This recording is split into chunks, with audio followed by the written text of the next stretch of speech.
intersection of making art and making money. Yeah. Hi, welcome to Explore Your Enthusiasm, episode 124. I am Tara Swiger, and today I'm not alone. I'm so happy to have with me Poldesak and Kathleen Dames. They are knitwear designers and the editors of the new knitting magazine Filament, which you can find at knitfilament.com. But before I get started talking to them, I had to tell you guys that the Starship is open right now. So the Starship is my online community for makers and artists. Kathleen is actually a member of the Starship, and she's coming up on her the end of her year-long membership in like another quarter, I think. But you can join Kathleen and about 100 other makers and artists to get access to all my classes, 24/7 forums where you can ask your question and get answers, not just from me, but all the other smarties that are on board, and a weekly chat, monthly Q&A, and an accountability partner. So if you're interested in that, you can go to taraswiger.com/starshipbiz. If you're listening to this the very week it comes out, then you just have a couple more days to join us this quarter. And if you're listening to this anytime in the future when the Starship isn't open, if you go there, taraswiger.com/starshipbiz, there'll be a sign-up form where you can learn more. So check it out. And I am so happy to be talking to Anne and Kathleen. So Anne, tell us a little bit about yourself and what you do. What I do? All kinds of stuff. That's the short answer. I am somebody who came to the world of knitting sort of as an offshoot of my fashion design degree. It was sort of the slow version and the more detail-oriented version than making costumes for theatrical productions.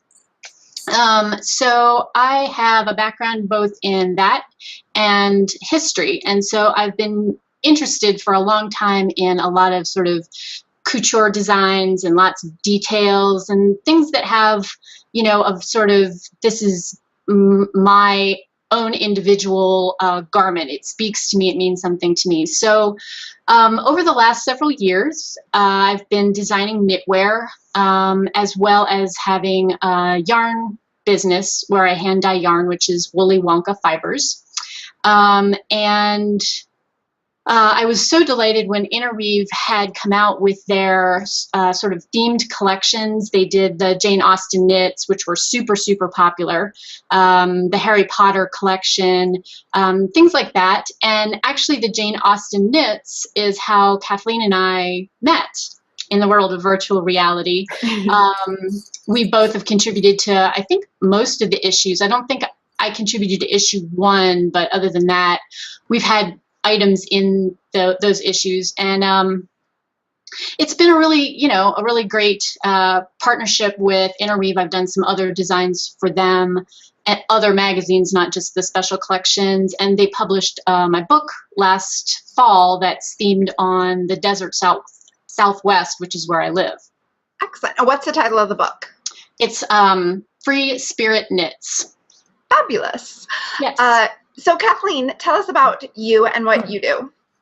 Well, I am mostly a knitwear designer and with a focus on garments. Like Anne, I have sort of an interest in history and fashion design, couture. I live in New York City now, and I go to the Costume Institute show every year. I attend the previews, and I just love details. And the great thing about knitting to me is sort of you're making your fabric at the same time you're making your garment, and you can make it fit yourself perfectly.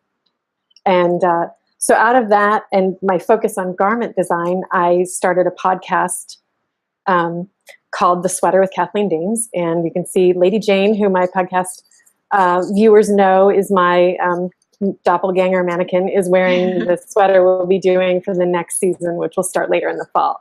So I felt like there were a lot of great podcasts out there on garments, which is the thing that I love and I love to talk about. And so my goal was to sort of demystify knitting a sweater. And we've done 2 sweaters so far, and this will be our 3rd this year. That's so awesome. I was going to ask you to tell us more about how the sweater works, because it's a format I don't think I've ever seen before. Right. So the sweater began, like I said, out of a desire to sort of share more about garment design and really garment knitting, because a lot of knitters, I feel, are really intimidated by that. And so each season is 12 episodes, and we begin with going over the pattern, looking at the schematic, talking about yarn choices, and through the episodes, we go from looking at the actual pattern to the final garment, through blocking, weaving in underarms, how to add shaping if there isn't any, things like that that can really intimidate knitters. And I talk a lot about with yourself and measuring yourself, loving who you are, and making a garment that fits your body, because when you have something that fits, it's more flattering than just wearing a box. Sometimes we like our boxy, drapey, oversized garments. I'm wearing one today, but but at other times we want something that's more fitted, and you can, through sort of shaping, hide the things that you're not so thrilled about and enhance the things that you love about yourself. So, a V neckline really draws attention up to your face. So I talk a lot about that, and I really try and reassure knitters, show them the details, things like joining the sleeves to the body. I started knitting sweaters pretty soon after I learned how to knit, and so I just followed some directions and did it, and I never thought about it. And I think some people get really caught up in their heads and think about it and get stuck. Yeah. So I can't tell you how many times I've had, can you please show me again? Can you show me differently? I've done extra videos. So that's how the sweater works. And the other thing is that during the season, the active season, you can get the pattern for free when you sign up for my sweater newsletter. And then at the end of the season, if you want a copy to keep like in your Ravelry library, I offer a coupon code good for a substantial discount off the pattern on Ravelry. But that way, it's offering something to people to sign up for the newsletter, where they'll obviously get more than just the pattern. They get me, they get my step-by-step instructions, but they also get this pattern that they want. And then if they do want to keep it in their library, that's sort of something I do extra, and so they can pay a little bit for that. And the great thing, of course, is then lots of people knit it and put their projects up on Ravelry and share, and that creates a bigger community and just encourages more people to knit sweaters, which are the best. Yes. And what I specifically liked about your podcast idea when you first told me is that there are so many, and we should say, we keep saying podcast, but people can find this on YouTube, right? Right. It is. Yes. It's a video podcast on YouTube, on youtube.com/Kathleen Dames. It is a video version. It's also on iTunes. So there's an audio version as well. And I worked really hard to through everything I'm demonstrating on YouTube, so that if you just don't have time to watch something, by listening, but it is there in both versions. Yes. Yeah.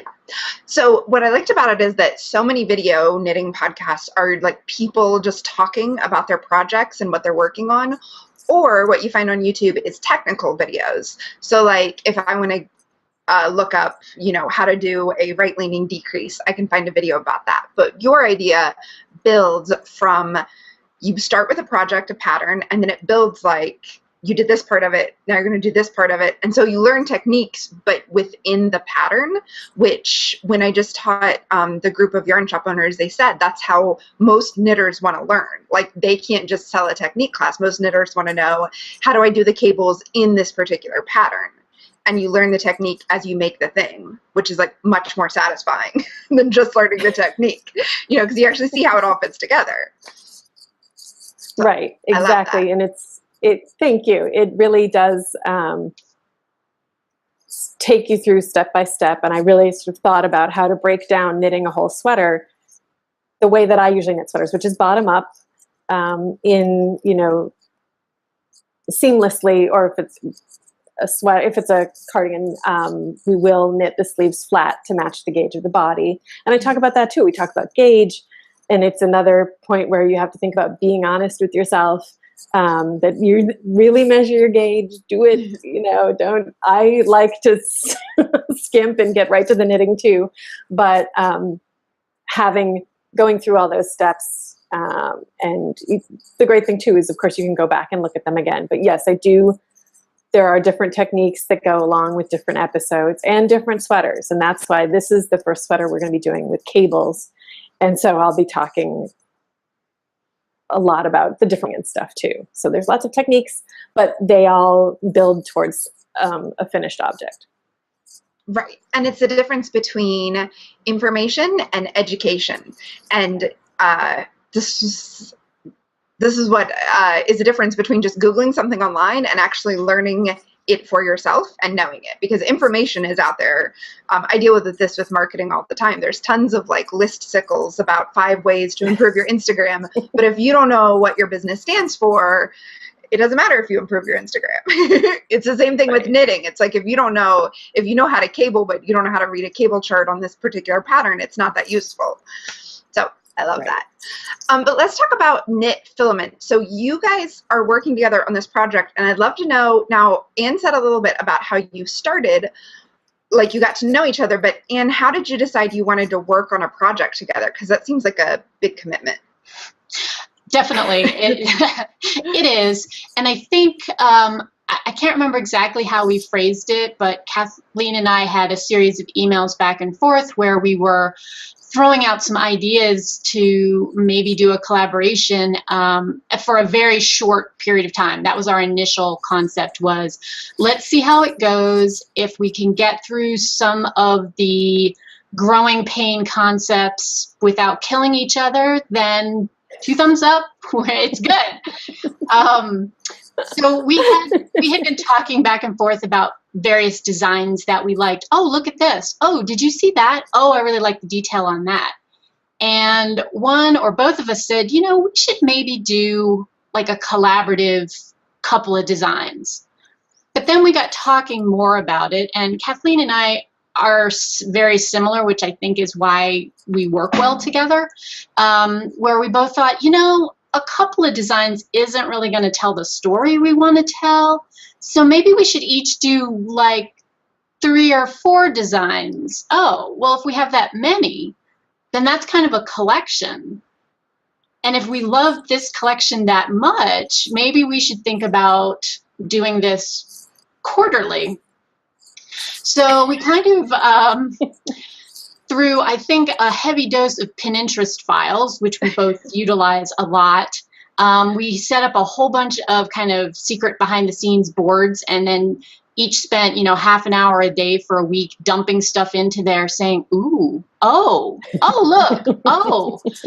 And so once we had done that, we had a theme emerge, and certainly, as I said, we've both done things for those sort of special collections, and really anytime you're going to design for a knitwear magazine, they usually have a collection concept in mind.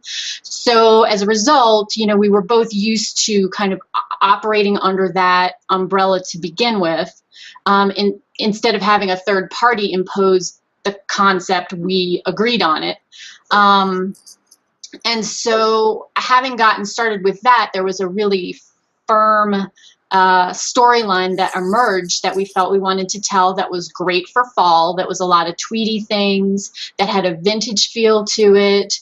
And I think we both were able to envision how things would fit together. And certainly a site like Pinterest is a great working tool when you're trying to work from 2 ends of the country, really, to be able to share things that quickly, that sort of viscerally, that a visual image gives you, as opposed to, an email saying, well, I kind of want to do a cardi that has some maybe cables, but definitely texture, and I'm thinking it should look fallish. I mean, that could be anything, frankly. But if you say, oh, I want to do something that, looks like the happy love child of these 7 design concepts pulled together, you can say, oh, great, so it's going to have cables, so it's going to be fitted at the waist, it's going to be long sleeved, it's going to be a layering piece. You get a lot of information pushed into one visual image that way. So that's one of the ways we kind of help each other understand where we're going with something. And I mean, certainly there's a ton of email traffic and there's a ton of private messages, and Kathleen standing in yarn stores in Maine going, I have this, should I get it? And me going, oh, yes, please do, I love it. So, how did you guys decide on the format of a magazine instead of just a collection, a PDF collection on Ravelry, which is how a lot of people put together and release their knitwear? I mean, because you have a website and you have a printed thing. Kathleen can hold it up here in a minute. So Kathleen, tell me, what made you decide on a website? So here's the pattern collection booklet. One of the reasons we decided to do an actual book is that that's my background. I spent a long time working in book publishing from the time I left college.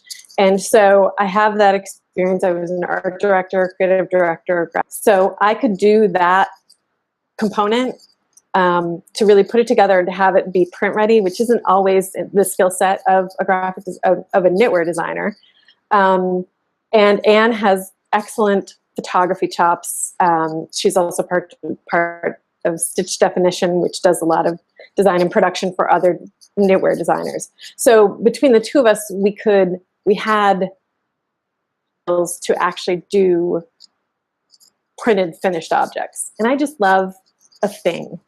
Love a thing. You know, virtual's great. We couldn't do this without being, you know, online, collaborating that way. But the actual thing is really great to hold in your hands, to slip in your knitting bag. And what's the other reason? I think there was something else. Shoot. The other reason, really, honestly, Anne and I spent a lot of time. We've worked with different editors at publications, and they're all great, but they're not ours. And we feel like we have enough ideas. I mean, we pinned so much stuff. We've got 4 additional collections planned out that we just decided, you know what? We've always wanted to be, I've always, you know, I have the skills. I've been an editor, proofreader, designer. We could do this and make something and move it forward. And, you know, maybe down the line we'll be able to put up calls for submission for other designers, but for right now we can just barely handle doing the 2 of us and doing about eight patterns per issue. But we feel like there's room in the market for another publication. Yeah. Although at the same time, of course, we all know that magazines are struggling, but you know, maybe with the ebook component and coming at it fresh, hopefully we can bring a new life to printed publication. Absolutely. And it makes sense if you have several different collections, you want to release one each quarter, that giving yourself like a production schedule. It's like one way to commit. Oh, yes. It's one way to like move everything from just, I mean, I know that everybody who's listening has had an idea that they had with a friend and they talk about it and they get excited, but actually like following through is huge. And the commitment, I think, is what makes you follow through, right? You decided this is going to be a printed thing. This is going to be an ebook. This is going to have a website. It's going to come out at this day. And that meant you actually did all of the work because you committed first, right? We should be committed. Okay, so with that in mind, I'd love to ask you guys, what challenges have you come across while working this out? And Anne, you can start. Okay. Well, certainly just the fact that while having all of the great technology that exists on the internet and your phone these days is wonderful, Kathleen and I still live in 2 different parts of the country. I'm in New Mexico and she's in New York. So it's not like we can, let's hook up on Saturday for coffee and I'll show you where I've gotten with things and you show me where you are and let's talk about, you know, an overall concept for X. So there is a little of that, you know, makes me wish I was at least on the East Coast, that we could pick a halfway point and, you know, or do a weekend retreat or something that would be easy. That's just not the case. I will also say, and we're looking at this for next year. I won't give away the summer topic, but what we've picked for it will take a little finagling in terms of location site, because New Mexico is not known for its beaches. It's just not. So sometimes, at least in terms of the styling and photography end of things, which I handle, it is a bit of a challenge in my neck of the woods to figure out how to make something read in a way that we want it to read. I would love, I think I sent Kathleen something. A friend of mine was on vacation in Greece, and there was this perfect white beach with the blue ocean, and there was this terraced balcony with like fuchsia plants overhanging it. And I think I said something like, do we have in the budget to go here to shoot next year? And maybe not quite, but it's, that kind of thing. We also, as we've done this first issue, we realized that we had a few things that we wanted to, I won't say correct, because it's not that they're wrong, but we wanted to do slightly differently for issue 2. We have very similar pattern writing styles, but they're not exact.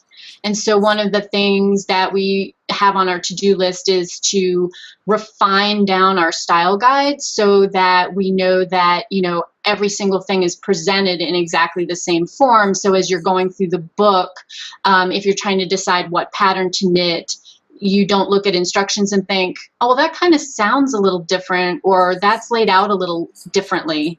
And I think there's a couple other things Kathleen can probably address better, but we were talking about schematics yesterday and how we want to look at those for the future.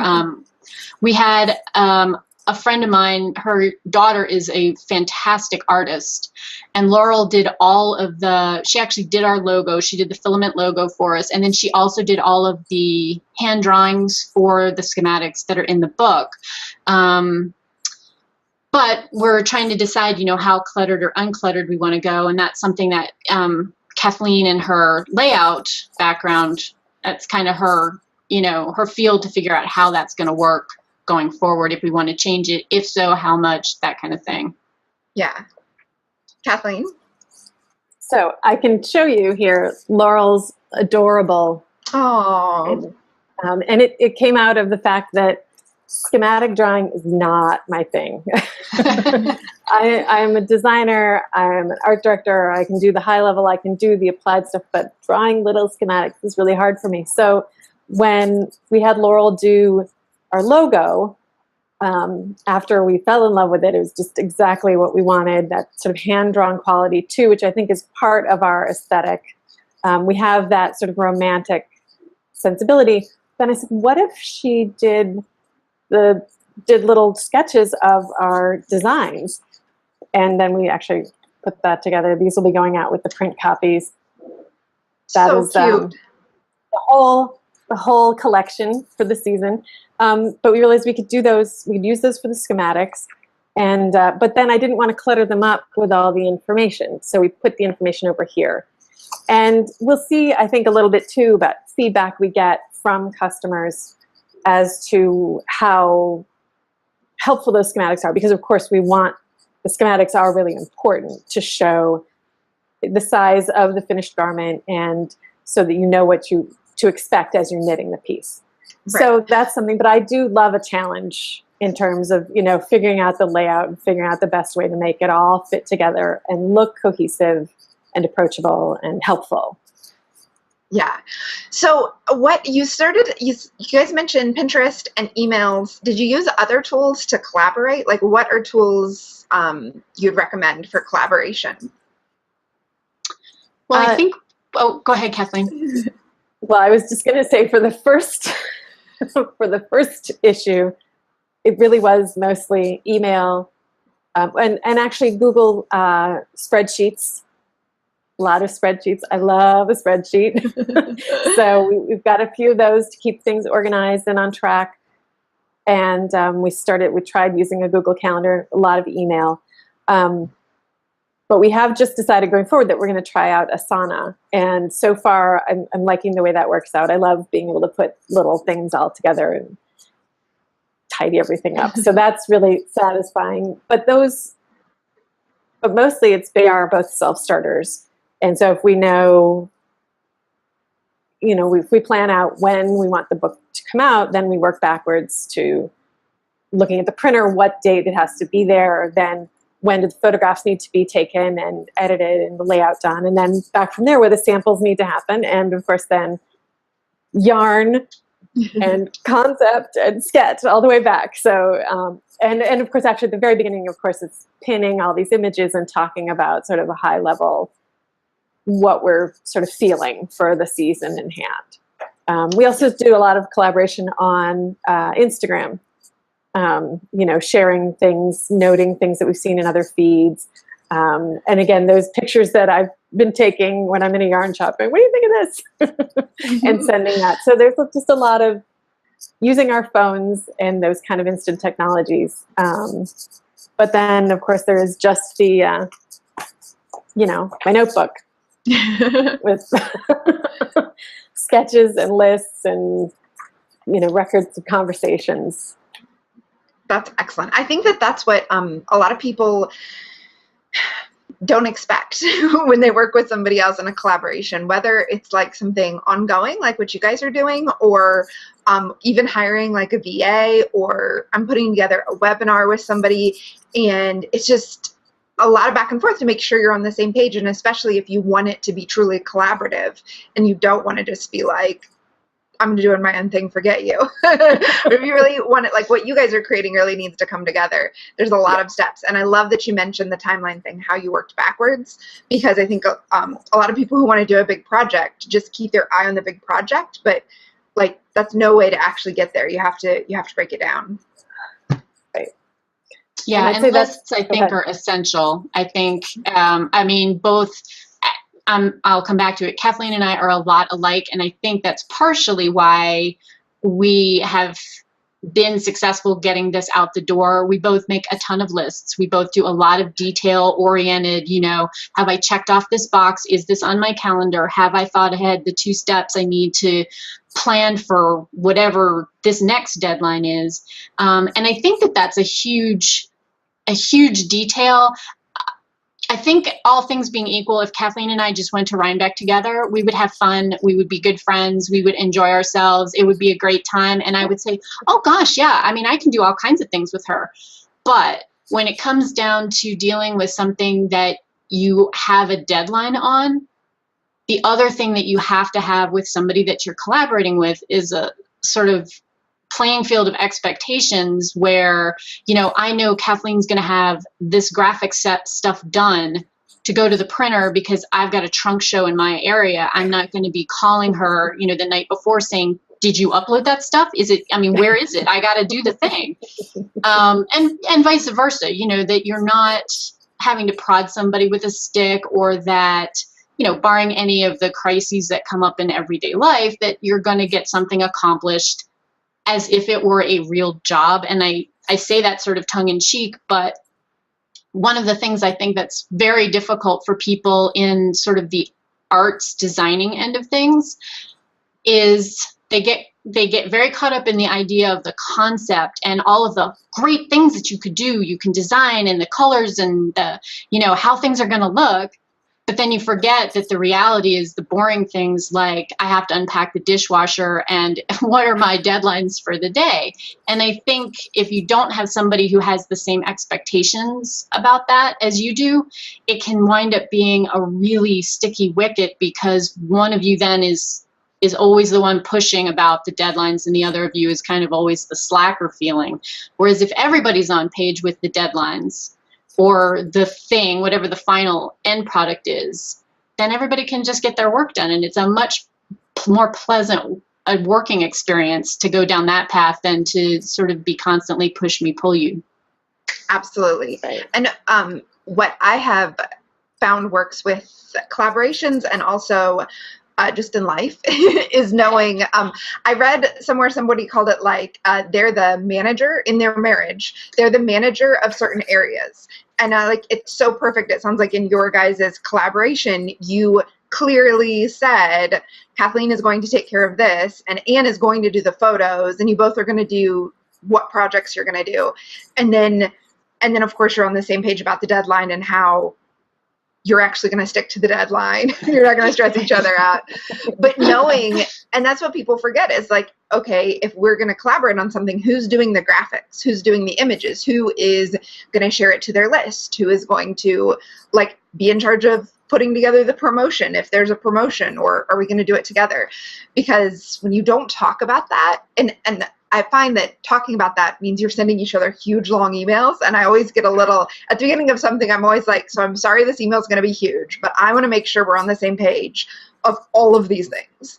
Because whenever I haven't done that, I'm scrambling at the last minute. And I feel like I'm behind and they feel like they're behind because we're like, oh, we didn't think of this, or I thought you were going to do that. And it's just like, you want to get totally on the same page. Yes. Right.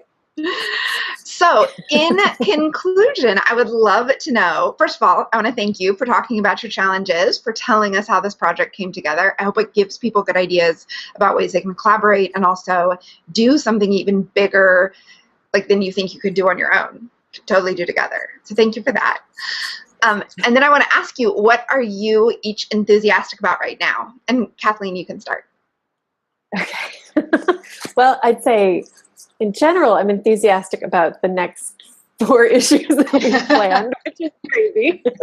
But the one I'm really excited, I'm thrilled about each of them, where, you know, the sketches and the yarn and everything's sort of coming together at the start of the design and production of the samples. But the one I'm really excited about is the one we're going to do for next fall, which challenge. Anne and I have chosen 4 yarns. She's going to do one of them, and then we've asked some of our yarny friends to provide yarn, and they're going to provide the same yarn to each of us. And then we're going to go off and design our own things. And then we'll see. I've always been curious about what happens if you give a passel of designers all the same yarn, and what do they come up with, and what kind of sensibilities do you bring to that? So I think it's going to be a lot of fun. It's kind of like the design challenge version of things. And so we won't really know a whole lot about what the other one's doing until we get, you know, closer to the end. But I think given the exact same yarn, we are not going to come up with anything the same. So I think that's really neat, and it sort of speaks to the creativity and the different sensibilities, even though we have what I said is we're similar but not the same. You know, we have similar sensibilities and styles, but it's not the same. And so we each bring that stuff to the table. So I'm excited. Next fall will be our, of course, 1-year anniversary of publication. And so that issue, it seemed perfect to do this kind of thing, something a little fun and different. That's awesome. How about you, Anne? What are you enthusiastic about right now? Well, first off, I'm enthusiastic about the response that we've been getting about the current fall magazine. That's been really great. It's kind of like sending your kid off to college, you know. It's like, we did good at our end. Now we're going to see how they do out in the wild world. So that's always a good thing. Looking ahead, I think next fall's design challenge will be a very interesting issue, and I've already started sort of chewing my lip, as my mom would say, about like styling concepts for that one, since it'll, you know, we don't have exactly the same kind of theme concept. Sure. But one of the things Kathleen and I decided we were going to do is get a jump start on the photography, so we could shoot photographs at a seasonally appropriate time. So we're actually going to be shooting our winter 2017 collection, which is the 4th one down this winter. And the theme that we've picked for it is something that just makes my heart sing. And I already know what model we want to use for it. And Kathleen feels like we should maybe have a wolf in it, which I don't know whether we're going to do that or not. I told her we had 2 bear maulings up in the mountains behind us this year with people we know. So maybe not a wolf, but anyway, I've got a whole bunch of fun stuff for that one that I'm trying to stir the pot with. That's fantastic. You could always use something like a Siberian Husky or something that looks wolf-like, you know. unless you can find a dire wolf. Well, we were talking about maybe knitting one of the little latch-on hats with wolf ears for my yellow lab, because she's not very fierce looking, but you know, she's game to try anything. If I can make her dress up like a wolf, we might go that way. Not very scary. A yellow lab is not very terrifying. No. Well, thank you guys. Thank you both for being here with me. And thank you, listeners, for listening. I want to, it occurred to me as we were talking that if you were listening to the audio podcast, yay, hi. But we mentioned some things that we were holding up or looking at. That's because we're also putting out a video podcast, which is available on YouTube. So that's taraswiger.com/YouTube. You'll see all the videos. The most recent one will be at the top. So if you want to see an example of their book, you can go watch us talk on video, or you can go to knitfilament.com, of course, and see everything there. The links to everything we mentioned, including Anne's yarn and book and Filament, it will all be at the post for this episode, which is taraswiger.com/podcast124. And if you're listening in like a specific reader, you should be able to actually click those links in the description. We hope that works. So again, it's taraswiger.com/podcast124, and this Starship is open now, so be sure you check that out. We will link to it on that page, and have a very wonderful, enthusiastic day. Thanks so much for watching. You can get weekly lessons like this in your inbox, along with access to worksheets and checklists and transcripts from all the podcast episodes when you sign up below. You can also subscribe on YouTube, and YouTube will notify you when there's a new video. And you can follow me on Twitter or Instagram. If you do, be sure to say hello or leave a comment below the video to let me know you're there. Thank you so much for watching, and have a very enthusiastic day.